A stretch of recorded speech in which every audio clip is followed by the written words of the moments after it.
श्रीराम समर्थ. आज आपण जी सेवा करणार आहोत अर्थात आपला भाग क्रमांक आजचा 25वा आहे. पण त्यापूर्वी जो आधीचा भाग झाला आहे त्याला आपण स्पर्श करूया. आजची 25वी म्हणजे सिल्वर ज्युबिलीची आपली ही बैठक आहे. महाराजांच्या कृपेने 25वी बैठक आहे आज. एनिवे, परंतु आधीच्या भागाला आपण नेहमीप्रमाणे स्पर्श करून लगेच पुढे जाऊया. श्रीराम समर्थ. जसं आपण आधीच्या भागामध्ये पाहिलं होतं की हिरण्याक्ष जो आहे याचं आणि भगवंताचं युद्ध झालं होतं आणि अर्थात भगवंताने त्यावेळेस वराह रूप धारण केलं होतं. वराह अवतार भगवंताचा होता आणि या वराह रूपातल्या भगवंताशी युद्ध करायची खुमखुमी अर्थात हिरण्याक्षाला होतीच.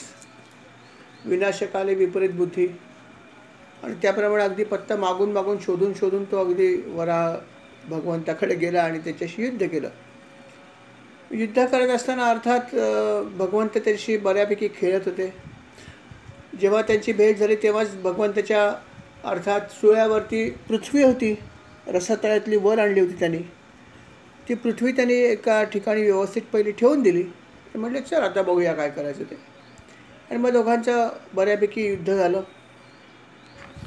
भगवंत अर्थात त्याच्याबरोबर थोडंसं खेळत होते आणि तोही त्याचा आनंद घेत होता की मी भगवंताशी लढतो आहे. त्यालाही खूप हे वाटत होतं की मी किती शक्तिशाली आहे. अशा प्रकारे भगवंत त्याच्याशी युद्ध करत होते. युद्ध करत असताना जसं युद्धामध्ये सामान्य युद्ध करतात तसंच ते युद्ध करत होते. कधी त्यांचं एखादं शस्त्र पडायचं, कधी काय व्हायचं. त्यामुळे त्याला कधी असं वाटलं नाही की हे भगवंत आहेत. त्याला वाटलं हा पशुच आहे आणि म्हणून तो अतिशय त्वेषाने लढत होता. अर्थात अशा प्रकारे ही लढाई सुरू असताना ब्रह्मदेव मध्येच त्या ठिकाणी आले आणि भगवंताला म्हणाले गुप्तपणे की भगवंता अहो याच्याशी जास्त खेळू नका. हा महाभयंकर दैत्य, याला एक तर माझ्याकडून बरेचसे वरदानं मिळालेली आहेत, त्यामुळे याची शक्ती खूप आहे आणि हा असुर आहे. त्यामुळे जर का एकदा संध्याकाळ झाली तर याची शक्ती खूप वाढेल. तेव्हा आपण याचा जास्त वेळ न दवडता वध करा. अर्थात भगवंतांनी तो सल्ला ऐकला आणि भगवंतांनी त्याच्याशी युद्ध करायला अर्थात थोडंसं असं म्हणता येईल की थोडंसं अधिक भगवंतांनी सिरियसली युद्ध केलं असं म्हणायला हरकत नाही. परंतु युद्ध करायला सुरुवात केल्यावरती यावेळेस हिरण्याक्षाने आपला पवित्रा बदलला आणि नेहमीचं युद्ध न करता त्यांनी अर्थात मायावी युद्धाला सुरुवात केली आणि संपूर्ण आकाशामध्ये सर्वत्र आकाश संपूर्ण जे आहे ते कडकडाट होऊन अंधार पसरला आणि आकाशातून पू, केस, रक्त, विष्ठा, मूत, हाडं यांचा वर्षाव झाला. विजा चमकू लागल्या आणि भयानक अशी माया त्यांनी निर्माण केली. आणि ती माया बघून इतर सगळे लोक घाबरले की काय ही माया. सगळीकडे मोठे मोठे राक्षस निर्माण झाले. तर त्याच्या हातामध्ये अनेक प्रकारची शस्त्र आहेत. सगळे मारा मारा अशा प्रकारचा आरडाओरडा करतात. भयानक अशी भयानक माया बघितली. इतर सगळे लोक घाबरले. परंतु अर्थात भगवंत निश्चल होते. भगवंतांनी त्यांचं सुदर्शन चक्र जे आहे ते प्रगट केलं आणि सुदर्शन चक्र प्रगट झाल्या क्षणी पहिली गोष्ट काय घडली असेल तर ती सगळी माया नष्ट झाली. जसं वर्णन आहे की कर्णाने जेव्हा त्याच्याकडचा बाण जेव्हा लावला, अमोघ शस्त्र त्याला जी शक्ती दिली होती, तेव्हासुद्धा घटोत्कचाची माया अशीच नष्ट झाली होती फक्त बाण लावता क्षणी. तसं या ठिकाणी जेव्हा सुदर्शन चक्र प्रगट झालं तेव्हा सगळी माया जी आहे ती नष्ट झाली आणि दिती जी आहे तिच्या स्तनामधून रक्त वाहायला लागलं. तिला अपशकून झाला की आता काहीतरी अनिष्ट होणार आहे याची तिला चाहूल लागली आणि अर्थात त्याप्रमाणेच ही गोष्ट घडली की दैत्य तर या सगळ्या गोष्टीपासून अनभिज्ञ होता. दैत्य तर युद्ध करतच होता. माया संपली तरी त्यांनी हातामध्ये गदा घेतली. गदा खाली पडल्यावर तर भगवंताच्या जवळ गेला आणि विचार केला आपण मुष्टियुद्ध करूया, आपली इतकी शक्ती आहे. आणि भगवंताच्या अंगावर त्यांनी बरेच ठोसे वगैरे मारले. परंतु अर्थात भगवंत निश्चल होते आणि नंतर भगवंताने फक्त एकच सहजपणे त्याच्या एकच ठोसा मारला कानाच्या खाली आणि त्या क्षणी तो जो आहे तो खाली पडला वावटळीसारखा आणि गतप्राण झाला काही क्षणामध्ये. अर्थात भगवंतांनी मारलेला ठोसा आहे म्हटल्यावर काय प्रश्न आला, तो गतप्राण होणारच होता. गतप्राण झाल्यावरती तिथे असलेले सगळे जे बघणारे जे ऋषीमुनी होते, देवदेवता होते, यांनी सगळ्यात भगवंताची स्तुती केली आणि म्हणाले एक नक्की आहे की या दैत्याचा वध झाला, आम्ही सगळे या महासंकटातून वाचलो आहोत, पण त्या दैत्याचा पण उद्धार झाला आहे, कारण प्रत्यक्ष आपल्या हातून त्याचा वध झाला आहे. आणि अशा प्रकारे भगवंतांनी ह्या हिरण्याक्षाचा वध केला. अशी ही सुंदर कथा होती. ही कथा जी आहे या कथेचं सुद्धा त्यांनी असं सांगितलं की या कथेला ज्या कथेचं आपण जर ही मनपूर्वक ऐकली किंवा कोणाला ऐकवली तर हिच्या कथेच्या प्रभावामुळे आपली अनेक महापापसुद्धा जी आहेत ती नाहीशी होऊ शकतात. अशा प्रकारची फलश्रुती भागवतामध्ये या अध्यायासाठी सांगितलेली आहे. म्हणून आपण प्रत्येक कथा ऐकताना श्रद्धेने ऐका. प्रत्येक अध्यायाला वेगवेगळ्या प्रकारची फलश्रुती दिलेली आहे. अर्थात फलश्रुती शेवटी असते, जशी स्तोत्राच्या शेवटी असते तशी ती अध्यायाच्या शेवटी आहे. त्यामुळे पहिली फलश्रुती वाचू नका, नाही तर फलश्रुती वाचून अध्याय वाचू नका, असं करू नका. फलश्रुती नंतर येऊ द्या, फळ मिळेल जे काय आहे ते, जे काय असेल ते असू दे. फलश्रुतीच्या मागे आपण जायचं नाही, लक्षात ठेवा. फलश्रुती आहेच यात शंका नाही. आणि अशा प्रकारे हा जो अध्याय आहे ह्याच्यामध्ये सुद्धा खूप चांगली अशी फलश्रुती आहे. आणि म्हणून आपण भागवत कथा ही सगळीच आपण अतिशय श्रद्धेने ऐकूया. आणि असा हा मागचा भाग होता. तर आता आपण अर्थात आजच्या भागाकडे वळूया. आजचा जो भाग आहे भाग क्रमांक 25 आहे श्रीराम.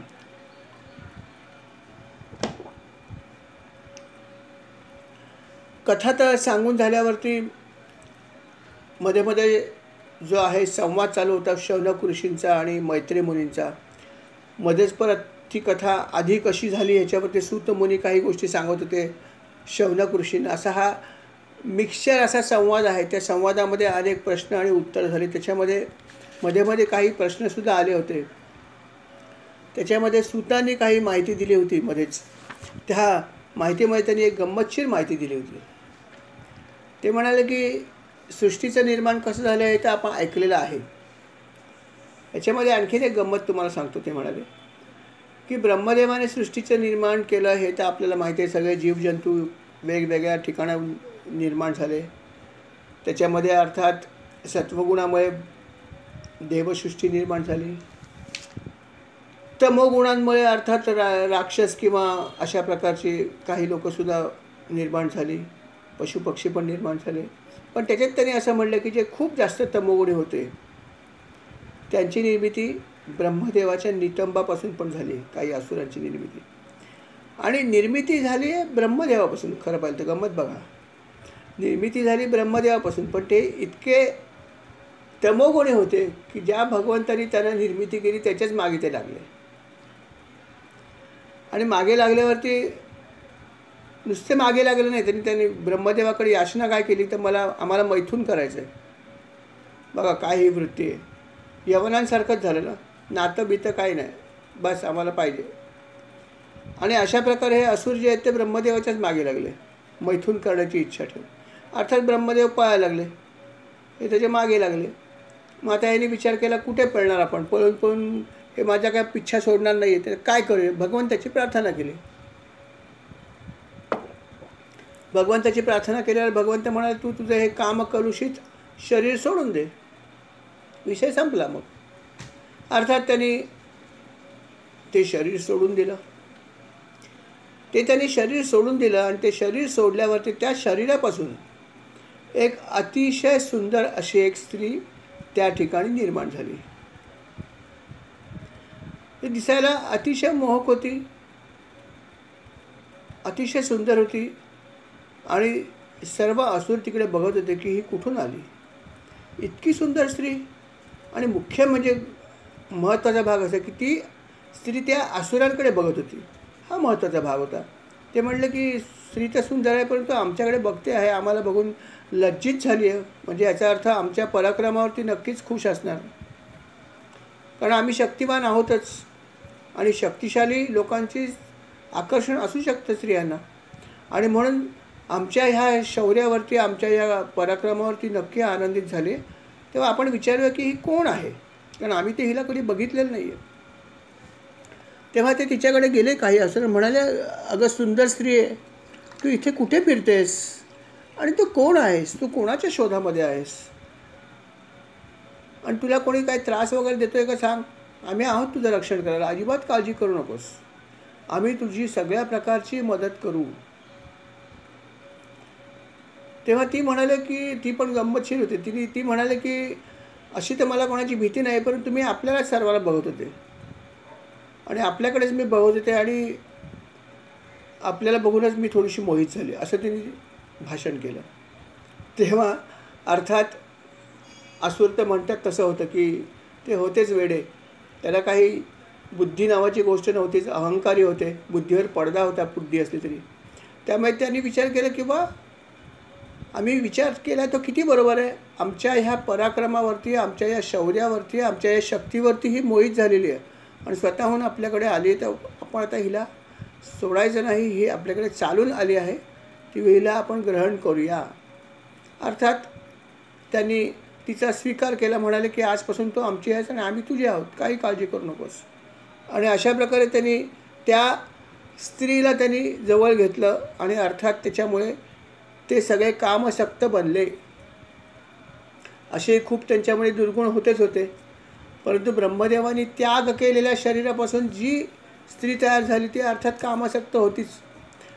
आणि अशा स्त्रीशी त्यांनी संग केला, किंबहुना तिला विचारून सांगितलं की तू ये आमच्याकडे, आणि अर्थात तिची इच्छा होतीच. ब्रह्मदेवाने हाच विचार केला होता की माझ्या मागचं लचांड जावं, आणि म्हणून ते शरीर त्याग केला होता. आणि मग ही अशा प्रकारची स्त्री जी आली तिच्याशी या असुरांनी संग केला, त्यांनी तिला स्वीकारलं आणि त्याच्यामुळे त्यांच्या अवगुणामध्ये भरपूर वाढ झाली. भरपूर अवगुण होतेच अगोदरसुद्धा, कामगुणसुद्धा होताच त्याच्यामध्ये, नो डाऊट अबाउट इट, परंतु त्याच्यामध्ये आता शतपटीने वृद्धी झाली होती, कारण या स्त्रीला त्यांनी स्वीकारलं होतं. ब्रह्मदेवाच्या ह्या टाकलेल्या शरीरापासून, कामासक्त शरीरापासून ही जी देवी निर्माण झाली होती, त्यांनी संध्या देवी असं म्हटलं, तर तिला यांनी स्वीकारल्यामुळे त्यांची कामशक्ती खूपच वाढली, त्यांची वासना अगदी टोकाला गेली. अशा प्रकारे त्यांच्यामध्ये ह्या मोठ्या दुर्गुणाची वाढ झाली. खरोखर आहे की दुर्गुण कमी करण्याच्या ऐवजी वाढच झाली, कारण त्याला सांगणारं कोणी नव्हतं आणि अर्थात ब्रह्मदेवाची पण इच्छा होती की ते जास्तीत जास्त दुर्गुणी व्हावे, जेवढे दुर्गुणी होतील तेवढा त्यांचा नाश करणं सोपं जाईल, आणि म्हणून अशा प्रकारे ही गोष्ट घडली.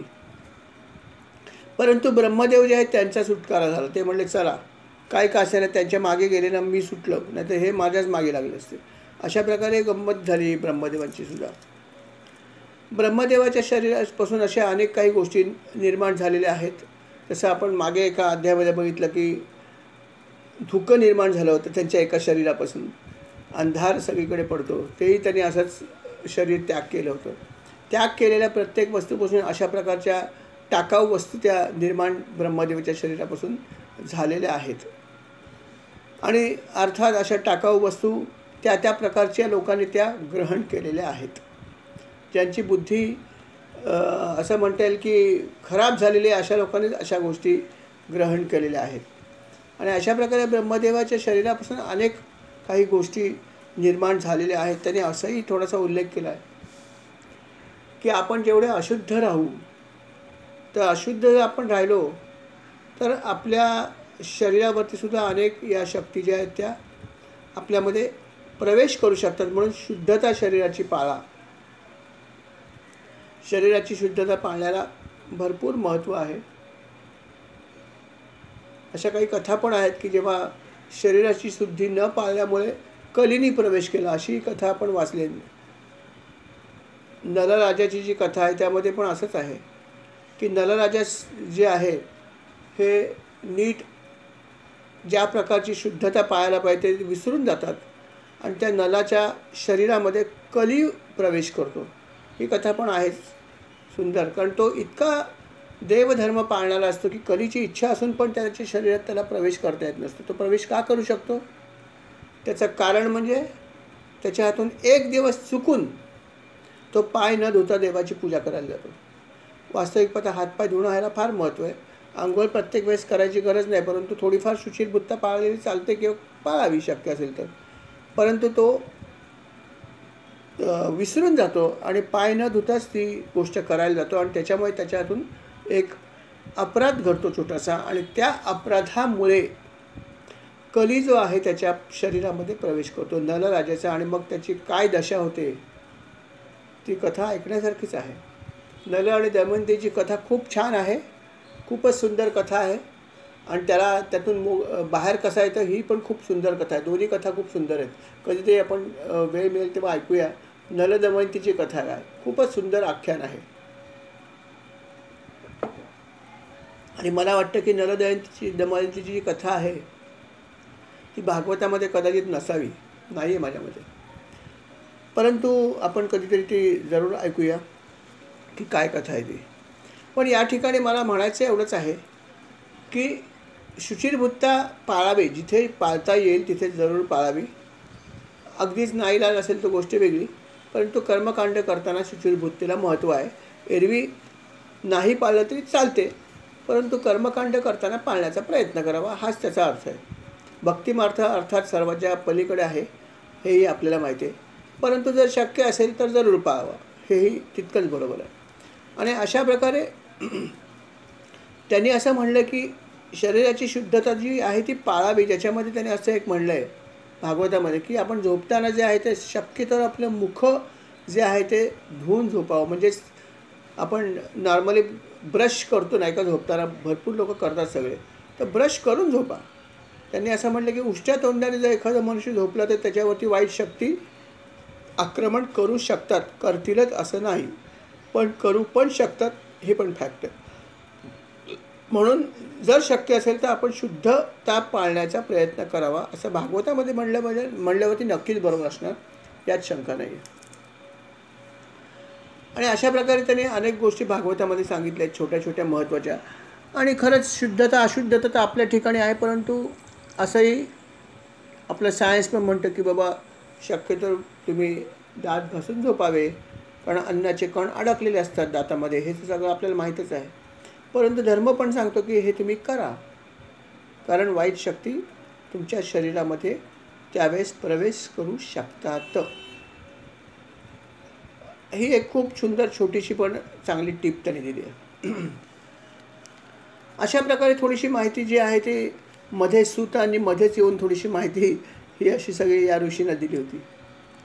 मूळ कथा अर्थात चालू आहे विदुराशी सहस, आणि विदुर जो आहे त्यांचा आणि मैत्री यांचा संवाद चालू आहे या ठिकाणी. विदुरांनी सांगितलं की आपण मला खूप चांगली कथा आधी सांगितलीच, मला आवडलेली आहे. कशा प्रकारे आपण हिरण्याक्षाचा वध केला आहे मला समजलं, खूप छान कथा होती. आता मला पुढे त्याचा भाग सांगा की पुढे जे आहे हा जो स्वयंभू मनू होता याची मी फक्त ऐकलं असं की हा खूप मोठा राजा होता स्वयंभू, आणि यांनी प्रजेची निर्मिती कशी केली, काय केली, त्यांनी आपल्या मुलींचा विवाह कोणाशी केला, काय केला, हे सगळं तुम्ही मला सांगू शकाल का? तर ते म्हणाले जरूर सांगतो, ऐक. आणि मग मैत्रिणी मुलीने तिची पुढची कथा सांगितली की काय घडली. ते म्हणाले की असं आहे की ब्रह्मदेवाने अनेकांना आज्ञा दिली होती की प्रजेची उत्पत्ती करा. त्याच्यामध्ये कर्दमांना पण सांगितले, कर्दम ऋषी होते, त्यांना पण सांगितलं की तुम्ही पण हे काम करा, प्रजेची उत्पत्ती करा, चांगली प्रजा मला पाहिजे आहे, भरपूर प्रजा पाहिजे. तेव्हा ते म्हणाले ठीक आहे ब्रह्मदेवा, आपली आज्ञा. आणि मग त्यांनी काय केलं असेल तर पहिल्यांदा काय काम केलं असेल तर त्यांनी 10,000 वर्ष तपश्चर्या केली सरस्वती नदीच्या तीरावर. बघा, पहिली तपश्चर्या केली. प्रत्येक गोष्ट करताना तपाला किती महत्त्व आहे बघा. आपण तपश्चर्या करू नाही करून निदान थोडंसे एक महत्त्वाचं काम करण्यापूर्वी एखादी माळ जपायला हरकत नाही, निदान थोडंफार भगवंताचं नाम जप करायला हरकत नाही, नाही का? आपल्याला तपश्चर्या तर आपण काही 10,000 वर्ष सोडून द्या, आपण काही करू शकत नाही, पण नाम तर घेऊ शकतो भगवंताचं, हा बोध आपण घेऊ शकतो. पण कर्दम मुनीने मात्र 10,000 वर्ष सरस्वती नदीच्या तीरावर तपश्चर्या केली. जेव्हा 10,000 वर्ष तपश्चर्या केली त्याच्यानंतर भगवंत अर्थात प्रसन्न झाले आणि त्यांना दर्शन दिलं. भगवंताने दर्शन दिलं. भगवंताचं रूप अर्थात बघूनच ते भारावून गेले. अतिशय सुंदर असं रूप होतं. ते म्हणाले, भगवंता मी किती नशीबवान आहे, तुम्ही माझ्यावर किती मोठी कृपा केली आहे. आपलं दर्शन मिळण्यासाठी लोक कितीतरी काय काय गोष्टी करतात, मी पण केलं आहे, परंतु तरी पण लोकांना दर्शन मिळत नाही आपलं. परंतु आपण माझ्यावर कृपाच केली की मला हे सगुण साकार रूप दाखवलं आहे. बस आता मला काय पाहिजे. मी आनंदित आहे. मी आपल्या चरणाशी शरण आलो आहे. तुमची काही आज्ञा असेल तर मला जरूर सांगा. तेव्हा ते म्हणाले की मी तुला आज्ञा देत नाही. तू तपश्चर्या केली त्याचं फळ मी तुला देऊ इच्छितो. तू जी तपश्चर्या केली आहेस त्याच्यामध्ये तुझ्या मनामध्ये काय इच्छा आहे ती मला माहीत आहे. जरी तू मागत नसला तरीसुद्धा तुला ब्रह्मदेवाने जी आज्ञा केली आहे त्या आज्ञेचं पालन करण्यासाठी तू तपश्चर्या केली आहेस. आणि काही गोष्टी मला न मागतासुद्धा मी देत असतो. मागायची पण गरज नाही. आणि अर्थात तुझ्यासारख्या भक्ताला तर मी दिल्याशिवाय राहतच नाही. कारण तू माझा खूपच चांगला भक्त आहेस. तू अगदी कुठल्याही प्रकारचं काही विचार न करता पहिली तपश्चर्या केली भगवंताला. आणि मी प्रसन्न झाल्यावर मला काही मागितलं नाहीस. न मागणाऱ्याला परमेश्वर लवकर देतो. मागणाऱ्याला थोडा वेळ लागतो. भगवंत लवकर प्रसन्न होत नाही. परंतु मी तुला देणार आहे बऱ्याच गोष्टी. कारण तू अतिशय संयमाने माझी आराधना केलीस. तुझा हेतू तर मला माहीतच आहे आणि त्याची व्यवस्था मी आधीच केलेली आहे. आणि दुसरी महत्त्वाची गोष्ट, जरी तू मला काही मागितलं नाहीस तरी पण एक नक्की आहे की माझं दर्शन कधी निष्फळ होत नाही. त्याचं फळ तुला काहीतरी मिळणारच आहे, द्यायचंच आहे मला. आणि त्यामुळे तुझ्या मनातली जी इच्छा आहे ती कशी पूर्ण करायची मला माहीत आहे आणि त्याची मी व्यवस्था आधीच केलेली आहे. कशी आहे तुला सांगतो की काही दिवसांनी हा जो मनू आहे त्याची जी राणी आहे शतरूपा तुला भेटायला येणार आहे. अजून 1-2-3 दिवसामध्ये इथे येईल. आणि या मनूची जी मुलगी आहे ती अतिशय सुंदर आहे. सुंदर आहे, गुणी आहे, शीलवान आहे आणि तुझ्यासाठी ती अतिशय योग्य आहे आणि तिच्यासाठी सुद्धा तूच योग्य आहेस. तुम्ही दोघंही जण एकमेकाला अतिशय योग्य आहात. आणि ती लवकरच इथे येईल आणि तुझी पत्नी बनून इथे तुझी सेवा करेल. आणि त्यानंतर यथावकाश 9 कन्या उत्पन्न तुला होतील आणि त्या कन्यांपासून सुद्धा अजून काही पुढे तुला पुत्र किंवा पुत्री होतील. आणि अशा प्रकारे हे सगळं घडणार आहे. इतकंच नव्हे तर प्रत्यक्ष मी सुद्धा अंश रूपाने कलारूपाने तुझ्या तेजापासूनच जे आहे ते देवहूतीच्या गर्भामध्ये मी अर्थात अवतीर्ण होणार आहे. हेही भगवंताने इन ॲडव्हान्स सांगितलं की भगवंत स्वतःसुद्धा अवतार घेणार होते कर्दमांच्या पोटी. आणि हे सगळं त्यांनी कर्दम ऋषींना सांगितलं. आणि अर्थात अशा प्रकारचा आशीर्वाद देऊन भगवंत तिथून अंतर्धान पावले. भगवान अंतर्धान पावल्यावरती ते म्हणाले, चला आता माझं काम तर झालं, आता मला काय करायचं आहे. ते ज्या ठिकाणी तपश्चर्येला बसले होते, बिंदू सरोवर नावाचा भाग आहे. अर्थात तो सध्या कुठे आपल्याला माहीत नाही आहे. परंतु सरस्वतीचं जे पाणी आहे त्या बिंदू सरोवरामध्ये आहे असं म्हणलं होतं. आणि असंही म्हणलं की भगवंताच्या डोळ्यातून अश्रुबिंदू ओघळले होते त्या ठिकाणी. असं हे पवित्र पाणी. पण आता सध्या ते सरोवर कुठे याचा उल्लेख काही दिसत नाही कुठे. परंतु हे अतिशय असं पवित्र असं हे सरोवर होतं. आणि या ठिकाणीच कर्दम ऋषीने विचार केला की आता आपलं काम झालं, आपल्याला कुठेही जायची गरज नाही, आपण इथेच थांबूया. भगवंतांनी सांगितलंच आहे की तुला ते भेटायला येतील म्हणजे येणारच, काही विचार करायची गरज नाही. आणि म्हणून तर त्याच सुंदर अशा ह्या सरोवराच्या तिथेच राहिले. जो अतिशय सुंदर असा परिसर होता.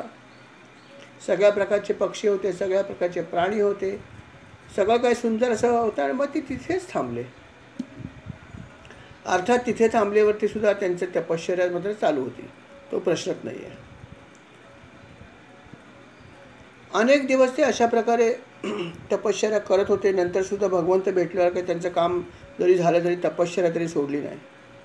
हा महत्त्वाचा भाग नाही का, की झाल्यावरती आता काय करायचं, झालं माझं काय झालं सगळं, असं नाही. महाराज पण तेच म्हणतात की जेव्हा आम्ही नामस्मरण करण्यासाठी जेव्हा संकल्प सोडतो तेव्हा आमचा काहीतरी कोटा असतो, बाबा 10 माळा करीन, 50 माळा करीन, 100 करीन. आणि मग ते तेवढं झाल्यावरती आता काय करायची गरज नाही, असं करू नका. ज्या तुमचा जो कोटा आहे तो करा पूर्ण, पण नंतरसुद्धा वेळ असेल तर करा ना अधिक, काय हरकत आहे. जरूर करा. मला वेळ मिळाला तर मी धन कमवतो की नाही, नाही असू द्या, थोडेसे जास्त कमवले तर हरकत नाही, ओव्हरटाईम करायला हरकत नाही. का नाही, कधीतरी पैसे जास्त खर्च आला एखाद्या महिन्यात तर मला ओव्हरटाईमनी जे पैसे मिळतील ते कामी येतील. बरोबर विचार आहे, चांगला विचार आहे. तसा विचार इथेही करा. आज माझा नामस्मरणाचा कोटा जरी कंप्लीट झाला असला तरी पण कदाचित उद्या वेळ मिळेल, नाही मिळेल, कमी मिळेल तर काय करू, ते आज जास्तीत जास्त करूया असा विचार करा. पण महाराज म्हणतात की विचार करू नका किती झालं आहे, करत राहा. नाहीतर कोटा झाल्यावर आता माझ्या नामाशी काय संबंध नाही अशी वृत्ती ठेवू नका, त्याचा काय फायदा होणार नाही. आणि या ठिकाणी पण कर्दम ऋषींना भगवंताचं दर्शन झालं, त्यांना हवा तो वर मिळाला. वराची कार्य सुद्धा याच ठिकाणी होणार होती, तरी पण त्यांनी त्यांची तपश्चर्या नाही सोडली. ते जे काही करत होते असंच करत राहिले. अर्थात हे सगळं ते करत असल्यामुळे त्यांचं शरीर थोडंसं कृश झालं होतं नक्कीच, परंतु शरीरावरती तेज प्रचंड होतं. अर्थात जो मनुष्य भगवंताची उपासना करतो नियमितपणे, नियमित करणे याला महत्त्व आहे. बाकी सगळेच लोक भगवंताला काही ना काहीतरी करतच असतात, तो प्रश्न नाही आहे. परंतु तुम्ही किती उपासना नियमितपणे करता याला फार महत्त्व. नियमितपणामुळे मनुष्याच्या चेहऱ्यावर नक्कीच तेज येतं, यात शंकाच नाही आहे. कधी कधी आपण बघितल्यावर समजतं एखादी व्यक्ती खरोखर त्याच्या चेहऱ्यावरती एक प्रभा असते, एक वेगळ्याच प्रकारची प्रभा येते आपोआप. आणि असं तर भगवंतानी पण म्हणलं की जसं जसं तुम्ही साधनेमध्ये पुढे जाता हळूहळू हळूहळू तुमची कांती बदलते, आपोआप बदलते, असं महाराजांनी पण म्हणलेलं आहे. आणि अर्थात कर्दम मुनींनी अशा प्रकारे ही तपश्चर्या अशीच चालू ठेवली आणि तो करत राहिला. आणि त्यामुळेच त्यांच्या शरीरावरती प्रचंड तेज दिसत होतं. त्यांची देहयष्टी अत्यंत तेजस्वी दिसत होती. आणि अशा प्रकारे ते त्या ठिकाणीच राहिले. आणि एक दिवस यथावकाश मनू जो आहे तो त्या ठिकाणी आला. मनू अर्थात आपली जी पत्नी होती शतरूपा, हिला बरोबर घेऊन ते निघाले होते. फिरत फिरत एका ठिकाणी दुसऱ्या ठिकाणी. अर्थात त्यांचं काम होतं की आपल्या मुलीसाठी वर संशोधन करणं, ही मनात इच्छा धरून ते आपल्या पत्नीसह शतरूपासह निघाले होते. आणि ते भ्रमण करत करत करत करत या ठिकाणी येऊन पोचले. त्याने बघितलं की कर्दम ऋषी जे आहे ते तपश्चर्या वगैरे करतायत छान. लांबूनच त्यांनी बघितलं की काय तेज आहे. आणि जेव्हा ते तिकडे पोचले तेव्हा अर्थात मुनींनी पण त्यांचं स्वागत केलं. मुनी म्हणाले, अरे वा, आपण इथे आलात, मनू महाराज आपण इथे आलात, पत्नीसह आलात, माझ्या या जागी आलात, मला खूप आनंद आहे. आणि मग त्यांनी त्याचं स्वागत पण केलं. अर्थात कर्दमांनी ते स्वागत केलं.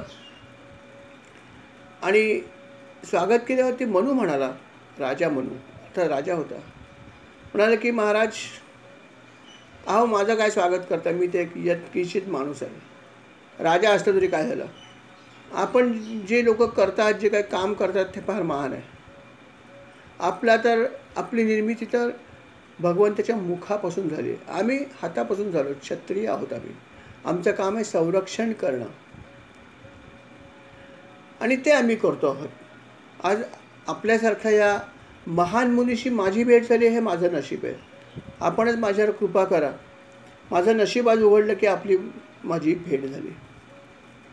अशा प्रकारे ते दोघंही जण एकमेकाला रिस्पेक्ट देतात. बघा, दोघंही एकमेकाची तारीफ करतात.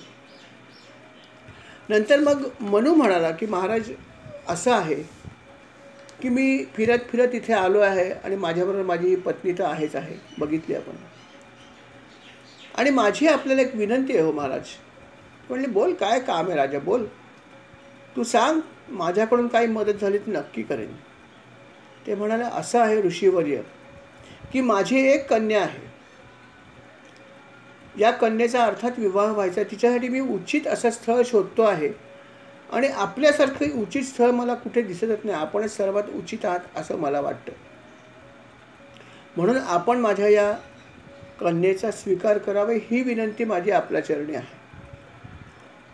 आणि मला असंही वाटतं की आपणही अजून विवाहित नाही आहात आणि आपण अजूनही विवाह केलेला नाही आणि अजूनही आपण विवाह करू इच्छिता हेही मला वाटतं असं. म्हणून मी आपल्याला विचारू इच्छितो की आपण विवाह कराल का माझ्या या सुंदर मुलीशी, अशी विनंती केली त्यांनी.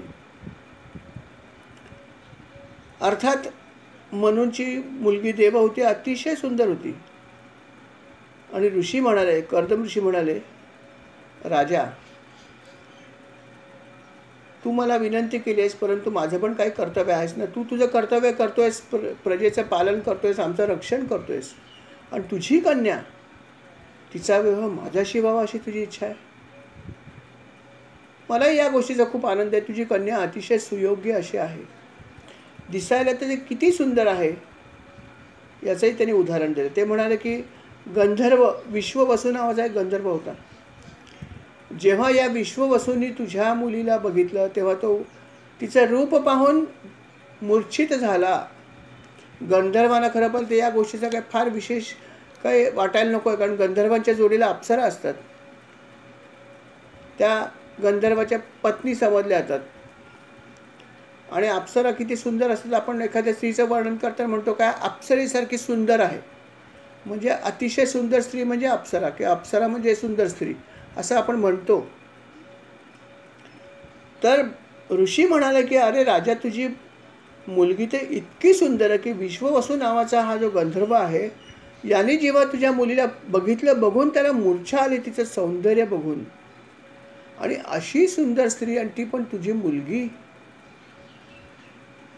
आणि ती तू मला अर्पण करू इच्छितस का? मी नाही तिला स्वीकारणार. आनंदाने स्वीकार करेन तुझ्या या मुलीचा. ती सर्व गुण संपन्न आहे, तुझी मुलगी आहे आणि अतिशय सुंदर पण आहे. त्यामुळे मी तुझ्या मुलीचा नक्की स्वीकार करेन. परंतु आला स्वीकार करायला तयार आहे, परंतु एक अट आहे. काय अट आहे महाराज, सांगा. अट अशी आहे, बघा अट काय सांगितली. अट अशी आहे की मी अर्थात तिच्याशी विवाह करीन, परंतु तिच्याबरोबर गृहस्थाश्रम जो आहे तो मी जोपर्यंत संतती होत नाही तोपर्यंतच करीन. संतती प्राप्त झाल्यावर मी माझा गृहस्थाश्रमाचा त्याग करीन. तिला गृहस्थी सुख देणार नाही. इन अदर वर्ड्स, फक्त संतती होईपर्यंत मात्र मी नक्की तिला हे सगळं सुख देईन जे द्यायचं असतं. ही माझी अट आहे. संतती प्राप्त झाल्यावरती नंतर मात्र मी माझा जो मार्ग आहे हा संन्यास प्रधान मार्ग आहे किंवा भक्तीचा मार्ग, याच्यामध्ये मी परत एकदा लीन होणार आहे. ही अट माझी असेल तेव्हा आत्ताच उत्तर दे विचारपूर्वक. अशी तर अट तशी कठीणच होती नाही का. संतती प्राप्त झाल्यानंतर नंतर परत गृहस्थाश्रमात असलो तरी पण मी तुला कुठलंही सुख देणार नाही, हा प्रकार कठीण आहे नाही का. गंमत अशी आहे की ह्यांनी हे अट निदान सांगितलं तरी आहे की बाबा मी आता याच्यानंतर संतती प्राप्त झाल्यावर मी हे काय गृहस्थ सुख परत तुला देणार नाही तुझ्या मुलीला, असं सांगितलं तरी आहे ॲडव्हान्समध्ये. पण अशा प्रकारची थोडीशी अट सर्वांसाठी पण आहे. अट म्हणजे अर्थात कंपल्सरी नाही आहे, परंतु असं म्हटलेलंच आहे ना की जरी एखादा मनुष्य गृहस्थाश्रमी असला तरीसुद्धा त्यांनी हे जे सुख आहे हे सुख संतती प्राप्ती झाल्यानंतर इच्छित संख्या गाठल्यानंतर ह्या सुखाच्या मागे जाऊ नये असंही म्हणलेलं आहे.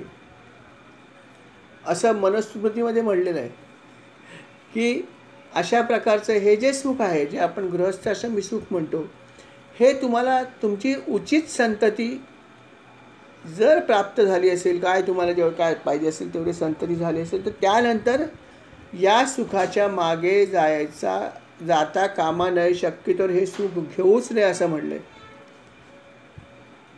असंही सांगितलंय. म्हणजे जर तुम्हाला अध्यात्म मार्गात प्रगती करायची असेल तर तुम्ही तुमचं संसार सुख सुद्धा एक मर्यादित काळापर्यंतच उपभोगलं पाहिजे, त्यानंतर हे उपभोगू नका असं स्पष्ट उल्लेख आहे. आणि ती गोष्ट यांनी स्पष्टपणे आधीच सांगितली आहे. जी आता मी तुम्हाला सांगतोय ती त्यांनी आधीच सांगितली की बस तिला संतती झाली की माझं काम झालं, संपला विषय. गृहस्थाश्रम फक्त कागदावर शिल्लक, मी संन्यासी राहणार, कुठल्याही सुखाची तिने माझ्याकडून पती म्हणून अपेक्षा करू नये, मी देणार नाही असं त्यांनी स्पष्ट सांगितलं. बोल राजा, ही अट मान्य असेल तरच मान्य कर, नाहीतर नाही जमणार. आत्ताच काय ते सांग. अर्थात राजाला अट मान्य करण्याशिवाय पर्याय नव्हताच आणि देवाहुतीला सुद्धा पर्याय नव्हता, कारण लग्न तर यांच्याशीच व्हायला पाहिजे होतं. भगवंताने आधीच सांगितलं होतं की विवाह होणार आहे, इथेच होणार आहे, तू जा वगैरे. आणि त्यामुळे लग्न इथे करायचंच होतं. आणि कर्दम ऋषींकडून अर्थात जे भगवंताचे मोठे भक्त आहेत, अर्थात जी संतती होईल ती खूप चांगल्या प्रकारची होणार होती. आणि प्रत्यक्ष भगवंतसुद्धा देवहूतीच्या पोटी जन्माला येणार आहेत. आणि म्हणून त्यांनी सांगितलं की मुनीवर्य, आपल्या सगळ्या अटी मला मान्य आहेत, मी या सगळ्या अटी ज्या आहेत त्या मान्य करायला तयार आहे. मला गंमत आठवते, प्रभुपादांच्या चरित्रातली मला काही गमती आठवतात की जेव्हा त्यांनी त्यांच्या इस्कॉन पंथाचा प्रचार केला होता अमेरिकेमध्ये, तेव्हा अनेक लोक तिथे आले, अनेक लोकांनी त्यांच्या पंथाची दीक्षा घेतली. तेव्हा ते विचारायचे, फॉरेनर्स सगळे, अर्थात त्यांना काय आपल्यासारखं काय माहीत नव्हतं. त्याने विचारायचे अटी काय सांगा पहिल्या, काय काय अटी. ते सांगायचे की या अटी आहेत. चहा प्यायचा नाही इथपासून सुरुवात, चहासुद्धा प्यायलेला चालत नाही, चॉकलेट खायचं नाही, चॉकलेट आणि चहा तर काय तिथे काहीच नाही का फॉरेनला, परंतु हे सुद्धा चालत नाही. ते म्हटले माझ्या पंथात जर तुम्हाला यायचं असेल, संन्यास दीक्षा घ्यायची असेल तर चहा प्यायलेला चालणार नाही, कुठल्याही प्रकारचं कॅडबरीज फॅडबरीज हे सगळं चालणार नाही, तुम्हाला कुठल्याही प्रकारचं मद्यपान केलेलं चालणार. मद्यपान म्हणजे कुठल्याही प्रकारची नशा चालणार नाही, केवळ मद्य नव्हे, कुठलीच नशा तुम्ही केलेली चालणार नाही. आणि दुसरी महत्त्वाची अट जी त्यांच्यासाठी मोठी होती, आपल्याला त्याचं काय एवढं वाटणार नाही, की कुठल्याही स्त्रीचा अशा प्रकारे उपभोग घ्यायचा नाही, कारण तिथे ते स्वैराचार होता. त्यांची ही पण अट सांगितली की तुम्ही ज्या प्रकारे हे इथे करतात हे सगळं तिथे चालणार नाही. इतकंच नव्हे तर विवाहानंतरसुद्धा तुमची संतती प्राप्ती झाल्यावरती नंतर तुम्ही विषय सुख उपभोगायचं नाही, हे पण प्रभुपादांनी सांगितलं. अर्थात लग्न झाल्यावर काही काळाने बंद करा हे एक वेळ परवडलं, परंतु त्यांना तर ती अटच मान्य नव्हती अमेरिकन लोकांना. कारण अमेरिकन लोक म्हणायचे की काय आहे, जसं मला भूक लागल्यावरती आज मी एका ठिकाणी वडापाव खातो, दुसऱ्या ठिकाणी डोसा खातो, दुसऱ्या दुकान, तसं मला हे सुख आहे. आज या स्त्रीकडे, उद्या परवा दुसऱ्या स्त्रीकडे. आणि त्या स्त्रिया पण तशाच होत्या, त्यांचंही म्हणणं तेच होतं की काय करायचं आहे. अशी संस्कृती अमेरिकेची, स्वैराचार. तिथे प्रभुपादांनी सांगितलं की हे सगळे अटी तुम्हाला मान्य करावे लागतील तरच माझ्या पंथात या. आणि असं असूनसुद्धा हजारो लोकांनी दीक्षा घेतली. म्हणजे विचार करा काय त्यांचा प्रभाव असेल. ज्यांना आपला धर्म माहीत नाही, ज्यांना आपली संस्कृती माहीत नाही, ज्यांना ज्या गोष्टीचा आम्ही विचार करू शकत नाही अशा प्रकारची नशा आणि ज्या प्रकारचा स्वैराचार ते करत होते ज्याचा आपण विचार पण करू शकत नाही अशा सगळ्या गोष्टी त्यांनी सोडल्या आणि हजारो लोकांनी या पंथामध्ये प्रवेश केला. किती मोठी गोष्ट झाली बघा. काय त्या प्रभुपादांचं काम आहे. श्रीराम, खरंच ग्रेट. हरे कृष्ण. खरंच धन्य आहेत त्यांचं चरित्र इतकं इन्स्पायरिंग आहे की वाचून खरंच थक्क व्हावं की काय प्रभुपादांनी काय आपल्या हिंदू धर्माचं मला वाटतं इतकं जबरदस्त काम आता ह्याच्यामध्ये त्यांनीच केलं. म्हणजे विवेकानंदानंतर हिंदू धर्माचं पताका फॉरेनमध्ये नेण्याचं काम विवेकानंदानंतर केलं असेल तर प्रभुपादांनीच केलं माझ्या मते. प्रभुपाद स्वामींनी संपूर्ण जगामध्ये आपल्या ह्या हिंदू धर्माचा झेंडा फडकवला आहे. सर्वत्र आपल्या पंथाचा प्रसार केल्याने आजही होतोय तो. ते नसतानासुद्धा आजही अनेक लोक संन्यास दीक्षा घेत आहेत. किती कठीण गोष्ट आहे. आम्हाला सांगितलं नॉनव्हेज सोडा तर आम्हाला सोडणं कठीण होऊ शकतं, परंतु त्यांनी संन्यास दीक्षा घेतली. फॉरेनर्सने जे कालपर्यंत स्वैराचार करत होते, अनिर्बंधपणे दारू पित होते, अनिर्बंधपणे शरीर उपभोगत होते कुठल्याही स्त्रीचं, असं करणाऱ्या लोकांनी सगळ्या गोष्टीचा त्याग केला आणि संन्यास दीक्षा घेतली. किती मोठी गोष्ट आहे. मोटिवेटिंग पॉवर काय असेल प्रभुपादांची याचा विचार करा. त्याचाच मला धन्य वाटतं खरोखर. ग्रेट. आणि अशा प्रकारचे सगळे नियम जे आहेत ते वास्तविक सगळ्यांसाठीच आहेत की एक सर्टन मर्यादेनंतर आपण सर्वच गोष्टीवर संयम बाळगला पाहिजे. हे अभिप्रेत आहे अध्यात्म मार्गामध्ये. मॅरिड असणं हे ठीक आहे, परंतु नंतर तुम्ही काहीच जेवढ्या गोष्टी ज्या कमी कराल तेवढं चांगलं आहे, तेवढं तुमची प्रगती फास्ट होईल. कांदा लसूण तुम्ही म्हणता काय फरक पडतो? फरक पडतो. तुम्हाला जर 100पैकी 100 मार्क्स मिळवायचे असतील तर तुम्हाला एक पण चूक चालत नाही ना, बरोबर ना? एकही चूक चालत नाही तर 100 मिळतात ना. तसं कांदा लसूण छोटी गोष्ट आहे. नॉनव्हेज सोडला कांदा लसूण पण खायला नाही पाहिजे इतकं, कारण प्रगती तुम्हाला जर तेवढी करायची असेल तर हे पाळणं भाग आहे. बाकीच्या या गोष्टी तरी सांगितल्या तर नाहीच करायला पाहिजे सर्टन एजनंतर, सर्टन मर्यादेनंतर. बाकी सुख तर घेऊच नका. असं तुम्हाला संसारामध्ये असूनसुद्धा, गृहस्थाश्रमात असूनसुद्धा हे सगळं तुम्हाला पाळायला पाहिजे, तरच तुमची प्रगती फास्ट होईल. ज्या प्रकारे तुम्ही कराल त्या प्रकारेच तुम्हाला हा अनुभव येणार आहे. जपातपाच्या जोडीला या गोष्टीला महत्त्व आहे. संहिता पाळण्याला खूप महत्त्व आहे आणि संहिता जास्तीत जास्त पाळली पाहिजे, यात शंकाच नाही आहे. अर्थात सगळ्या अटींचं पालन जे आहे ते करायला तयार होते. मनू म्हणाले तुमच्या सगळ्या अटी मान्य आहेत, तुम्ही फक्त माझ्या या मुलीशी लग्न करावे एवढी माझी एकच अट आहे, बाकी मला कुठलीही अट नाही. झालं. दोघांचेही राजी झाले. हेही तयार आहेत आणि तेही तयार आहेत. म्हणजे ठीक आहे, चला हरकत नाही. आणि अशा प्रकारे हे दोघांची जी आहे ती संमती झाली एकमेकाशी विवाह करायला. विवाह करायचं ठरल्यावरती अर्थात राजा म्हणाला की चला तुम्हाला कल्पना नाही तुम्ही कशाला हो म्हणालात ते. अहो अनेक चांगल्या गोष्टी पुढे होणार त्याची मलाही चाहूल लागली की तुमच्याच पोटी भगवंत प्रत्यक्ष जे आहेत ते अवतार घेणार आहेत.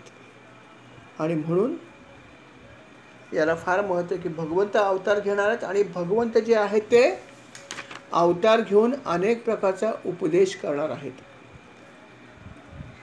खूप सुंदर असा उपदेश करण्यासाठीच ते कला अवतार धारण करणार आहेत. आणि अर्थात या कला अवतारांनी जो उपदेश केला आहे तो खरोखर खूप सुंदर उपदेश केला, तो ऐकण्यासारखाच उपदेश केला. तो अर्थात पुढे येणारच आहे. अशा प्रकारे दोघंही जण राजी झाले. चला लग्न करायला राजी झाले, हा सर्वात मोठा भाग झाला. ब्रह्मदेव सुद्धा म्हणाले चला आता जी काय प्रजा निर्माण होईल ती अत्यंत चांगल्या प्रकारची प्रजा होईल, कारण काही प्रजा माझी खूप खराब प्रजा झाली, परंतु आता असं होणार नाही. आणि मग त्यांनी दोघांचं अर्थात विवाह जो आहे तो करायचं ठरवलं आणि त्याप्रमाणे तो विवाह जो आहे तो छानपणे त्यांनी संपन्न केला. विवाह करत असताना त्याने अजून एक सांगितलं की बघा विवाह होत आहे असा विचार केला तर कर्दम ऋषी हे ब्राह्मण होते. राजा जो होता, मनु जो होता, तो अर्थात क्षत्रिय होता. तेव्हा कर्दम ऋषी म्हणाले की विवाह करताना ब्राह्मविधीने विवाह करायचा, हे लक्षात ठेव. वेदोक्त करायचं आहे, पुराणोक्त नाही करायचं आहे. कारण मी ब्राह्मण आहे. ते म्हणाले माझी काही हरकत नाही, तुम्ही कुठल्याही प्रकारे करा, वेदोक्त करा, पुराणोक्त करा, कसाही करा, माझ्या मुलीशी विवाह करता याचा मला आनंद आहे. म्हणजे ठीक आहे, हरकत नाही. आणि मग अशा प्रकारे तो विवाह जो आहे तो पार पडला. अतिशय सुंदर प्रकारे तो विवाह झाला. सगळ्या प्रकारचे धार्मिक विधी वेदोक्त या कर्दम ऋषींनी करायला लावले आणि त्याप्रमाणे विधिवत त्यांनी ह्या आपल्या पत्नीचा स्वीकार केला. अर्थात जेव्हा अशा प्रकारे हे सगळं झालं तेव्हा राजांनी नेहमीप्रमाणे जसं एखाद्या मुलीला आपण जेव्हा अशा प्रकारे लग्न करून पाठवतो तेव्हा तिच्याबरोबर अनेक वस्तू आपण देतो, नाही का? की बाई गं, तू आता चालली आहेस सासरी, ही वस्तू घेऊन जा, ही वस्तू घेऊन जा, अमकं घेऊन जा, तमकं घेऊन जा, तुला आवडणारी इथे कुठली वस्तू आहे ती घेऊन जा. विचार करा, स्त्रियांना याचा जास्त अनुभव आहे की आपली आई किंवा आपले घरातली लोक जे आहेत ते एक वेगळी बॅगच असते तिची, की या सगळ्या माझ्या फेवरेट वस्तू त्या मी घेऊन जाणार आहेच आहे. आणि शिवाय अजून आई आणि वडील प्रेमाने तुझ्या संसारामध्ये काहीतरी लागेल ते पण घेऊन जा. अशा प्रकारे अनेक वस्तू देतात. आणि तशीच काहीशी परिस्थिती या ठिकाणी पण झाली होती. मनूनी विचार केला की माझी मुलगी नाही म्हणली तरी राजकुमारी आहे, ती इतके वर्ष महालात राहिली आहे, ऐशारामात राहिली आहे, तिच्या सेवेसाठी हजारो दासी उपलब्ध होत्या. पण आता हे नसेल. आता तिचा विवाह एका मुनींशी होतोय जे तपस्या करतात, ज्यांचा आश्रम जो आहे तो अर्थात वनामध्ये असतो. म्हणजेच तिला एखाद्या छोट्याशा घरात राहावं लागेल जिथे कुठल्याही प्रकारची सुविधा नसेल जी माझ्या महालात पूर्वी होती. तिची सेवा करायला एकही दासी उपलब्ध नसेल, किंबहुना तिलाच सेवा करायची इतरांची. अशा प्रकारे खडतर असं तिचं जीवन आहे. ह्या सगळ्या गोष्टीचा त्यांना विचार आला आणि त्यांच्या डोळ्यात थोडेसे अश्रू आलेच. कारण मुली जरी किती गुणसंपन्न असले, किती श्रेष्ठ असले तरी पण आपल्या मुलीविषयी प्रेम तर असतंच ना. आणि म्हणून त्यांच्या डोळ्यामध्ये अश्रू आले विदाई करताना. सर्व प्रकारची त्यांनी बहुमोल वस्त्र दिली, अलंकार दिले, गृहस्थाश्रमात लागणाऱ्या सगळ्या वस्तू त्यांनी दिल्या. त्यांनी विचार केला की आपण आपल्याकडे सगळ्या वस्तू आहेत ना, आपण ठेवून करायच्या आहेत काय, तिला देऊन टाकूया आपण. आणि त्यांनी जेवढ्या काही वस्तू लागतात त्या सगळ्या वस्तू त्यांनी ज्या आहेत त्या अर्थात लग्नामध्ये भेट म्हणून दिल्या. आणि अशा प्रकारे अतिशय सुंदर असा त्यांनी विवाह केला. अर्थात संपूर्ण जग जे आहे तो हा विवाह सोहळा बघत होती. कारण महत्त्वाचा भाग होता. कारण या मनूंपासून जी पुढे संतती होणार होती त्यापासून अनेक गोष्टी होणार होत्या आणि मुख्य म्हणजे भगवंताचा अवतार होणार होता. त्यामुळे या विवाहाची वाट अनेक ऋषी मुनी संपूर्ण जग वाट बघत होते की हा विवाह कधी संपन्न होतो. आणि त्याप्रमाणे हा विवाह संपन्न झाला. विवाह संपन्न झाला, सगळं काही त्यांनी घेतलं, बरोबर भेट म्हणून दिलं. आणि अर्थात वधूची पाठवणी करायचा वेळ आला. अर्थात एक दृश्य आपण नेहमी बघतो की जेव्हा जायची वेळ होते मुलीला तेव्हा अर्थात अश्रू मुलीच्या येऊ शकतात, आई वडिलांच्या येतात की ज्या मुलीला आम्ही हाताच्या फोडासारखं जपलं आहे ती आज दुसरी घरी जाणार आहे, तिथे तिला कशी वागणूक मिळेल माहीत नाही आणि आमचा हक्क तिच्यावरचा संपतो, कधी परत भेट होईल माहीत नाही. अशा प्रकारच्या अनेक आठवणी असतात, अनेक काही गोष्टी असतात. आणि म्हणून अर्थात आई वडिलांच्या डोळ्यामध्ये पाणी येतं आणि अर्थात मुलीच्या पण येतं. आणि त्याप्रमाणे यांचं घडलं. त्यांनी आपल्या मुलीला छातीशी कवटाळलं आणि म्हणाले, बाळ सुखाने राहा, आमचा आशीर्वाद तुला आहे. आता आम्ही फक्त तुला आशीर्वादच देऊ शकतो ग, बाकी काय देऊ शकतो तुला, बाकी जे काय द्यायचं ते दिलं आहे. आणि अशा प्रकारे दोघांनी खूप अश्रू ढाळले देवहूतीला निरोप देत असताना. अर्थात अशा प्रकारचं दृश्य हल्ली थोडंसं दुर्मिळ झालं नाही का. हल्ली मला वाटत नाही सगळ्याच मुली रडत असतील असं. कारण हल्ली जग बदललं आहे, दुनिया बदलली आहे. आपली बऱ्याच वेळा खूप चांगली ओळख असते लग्नाच्या आधीच. मुलीची आणि मुलांची चांगली ओळख असते, बरेच फिरत असतात आधीसुद्धा. त्यामुळे कधी-कधी असं एवढं काही घडत नाही. आणि पूर्वी लग्न पण फार लवकर व्हायची, त्यामुळे मुली लहान असायच्या. त्यामुळे त्यांना खूप या गोष्टीचं अर्थात भीती असायची. परंतु आता असं राहिलं नाही आहे. मुलीसुद्धा बऱ्यापैकी ॲडल्ट असतात, बऱ्यापैकी शिक्षित असतात, बऱ्यापैकी त्या वयस्कर असतात, मॅच्युअर्ड असतात. त्यामुळे आता तितकंसं हा प्रमाण जास्त दिसत नाही. हसत-खेळत विदाई बऱ्याच वेळा होते. अर्थात ती चांगलीच गोष्ट आहे. रडावं हे सगळं जरुरी नाही आहे. परंतु असं होऊ शकतं तरीसुद्धा. किती जरी मुलगी सुखात असली तरीसुद्धा आपल्यापासून लांब जाते याचं दुःख तर आई-वडिलांना नक्कीच होतं. यात काही शंका नाही. याचा अनुभव प्रत्येकाने कधी ना कधी घेतला असेल, स्त्रियांनी घेतला असेल. पुरुषांनाही हा अनुभव येईल, जर ज्यांना मुली आहेत त्यांना हा अनुभव आला असेल, की शेवटी आपल्याला आपल्या मुलीची विदाई करताना नक्कीच दुःख होतं, यात शंका नाही. आणि त्याप्रकारे ह्या मनूलासुद्धा खूप दुःख झालं. अर्थात त्याने सर्व दुःख आवरलं आणि तिला त्याने निरोप दिला. आणि अशा प्रकारे मग तिला घेऊन राजा मनू जो आहे तो बहिष्मती नावाची जी नगरी किंवा मनूची जी राजधानी आहे त्या राजधानीमध्ये तो निघाला, राजधानीकडे निघाला. आणि या पवित्र ठिकाणी तो अर्थात यथावकाश आला. ही नगरी खूप पवित्र आहे असं वर्णन आहे भागवतामध्ये, की या नगरीत राहणाऱ्या लोकांना बरेचसे विकार त्यांचे नाहीसे होतात. हे या नगरीचं वैशिष्ट्य आहे. कारण वराह भगवान जे आहेत त्यांचे केस या ठिकाणी गळून पडले होते असं वर्णन त्या ठिकाणी आहे. अर्थात त्या केसांचा वापर करून त्यांनी बऱ्याच काही गोष्टी केल्या, तो भाग वेगळा आहे. परंतु इथे भगवंताचं अशा प्रकारे जे आहे ते केस गळाले होते. आणि भगवंताची कुठलीही वस्तू जिथे कुठे आहे ती प्रत्येक गोष्ट अर्थात पवित्र होते. म्हणून ही नगरी जी आहे, बहिष्मती नगरी जी आहे, ही अतिशय पवित्र होती. आणि याच नगरीमध्ये जो आहे तो मनू जो आहे तो निवास करत होता, त्याची पत्नी शत्रुपा हिच्यासह. आणि अशा प्रकारे मनू अर्थात त्या ठिकाणी राहत होता. आणि अर्थात याच ठिकाणी त्यांनी जे आहे ते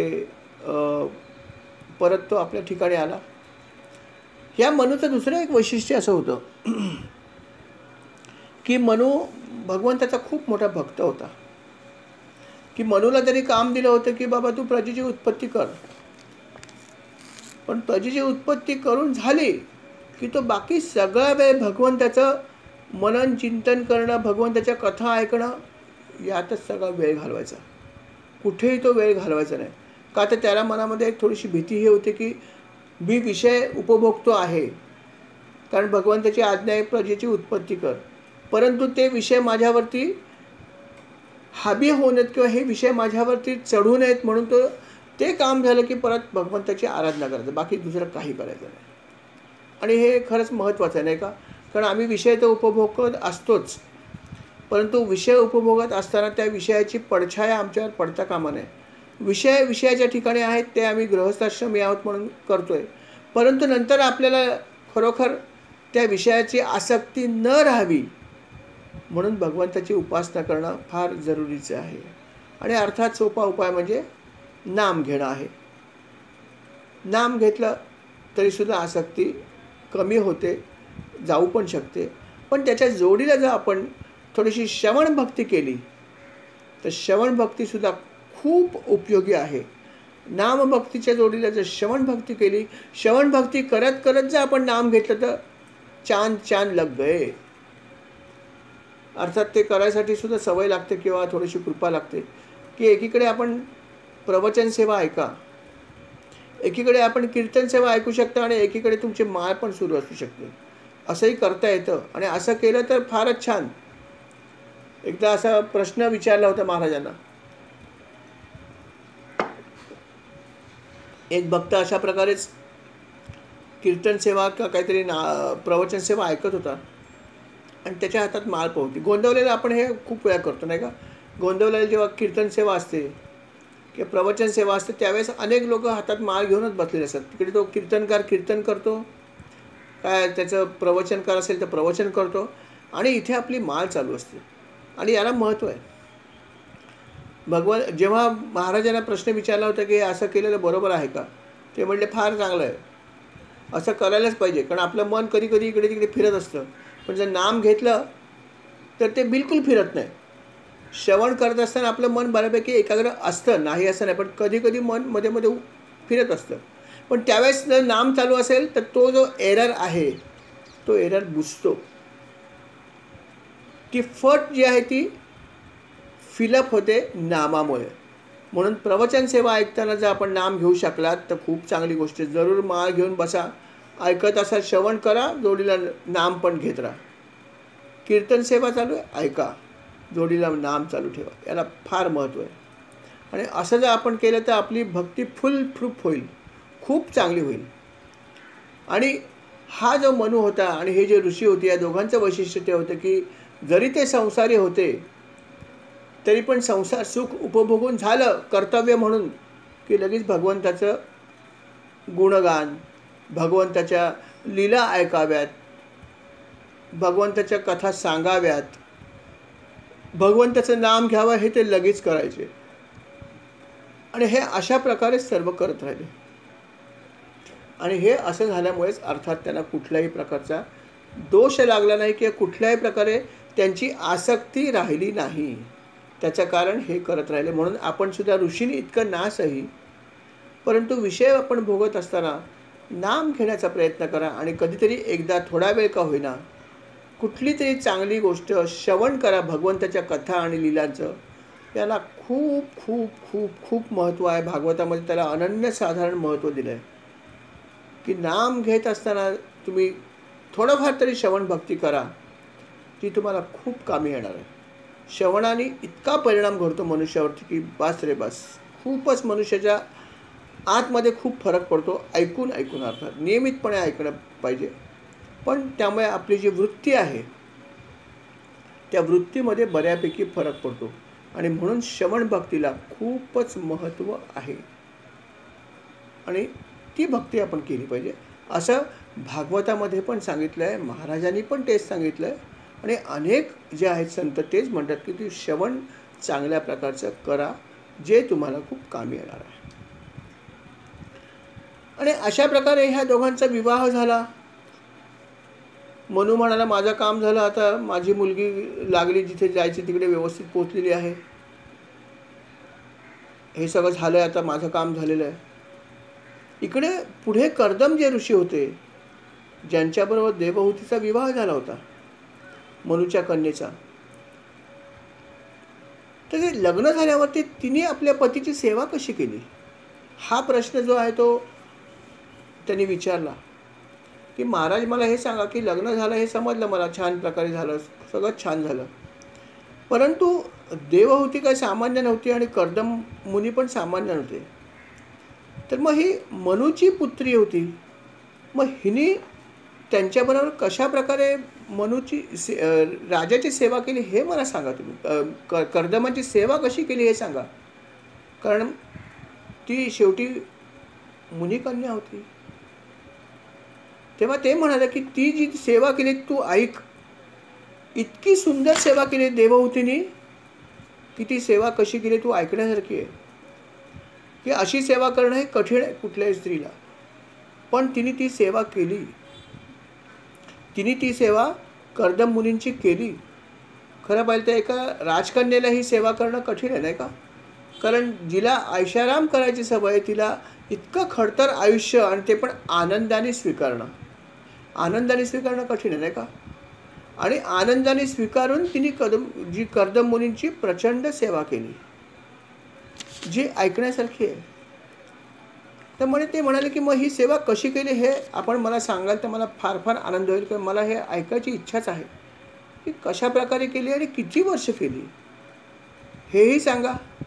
कारण मुनींची अट होतीच काय की मी ठराविक वर्ष हे करीन, नंतर मी माझा संन्यास धर्म जो त्याचं पालन करीन. म्हणून मला हे ऐकायची इच्छा आहे की अशा प्रकारे सेवा तिने किती वर्ष केली आणि कशी केली. आणि पुढे कर्दम मुनींनी त्याने जे काय सांगितले त्याप्रमाणे त्यांनी कधी वागायला सुरुवात केली, हे सगळं मला ऐकायची इच्छा आहे महाराज. ते म्हणाले, जरूर ऐक, कशी सेवा केली हे जरूर ऐक, मी तुला सांगतो.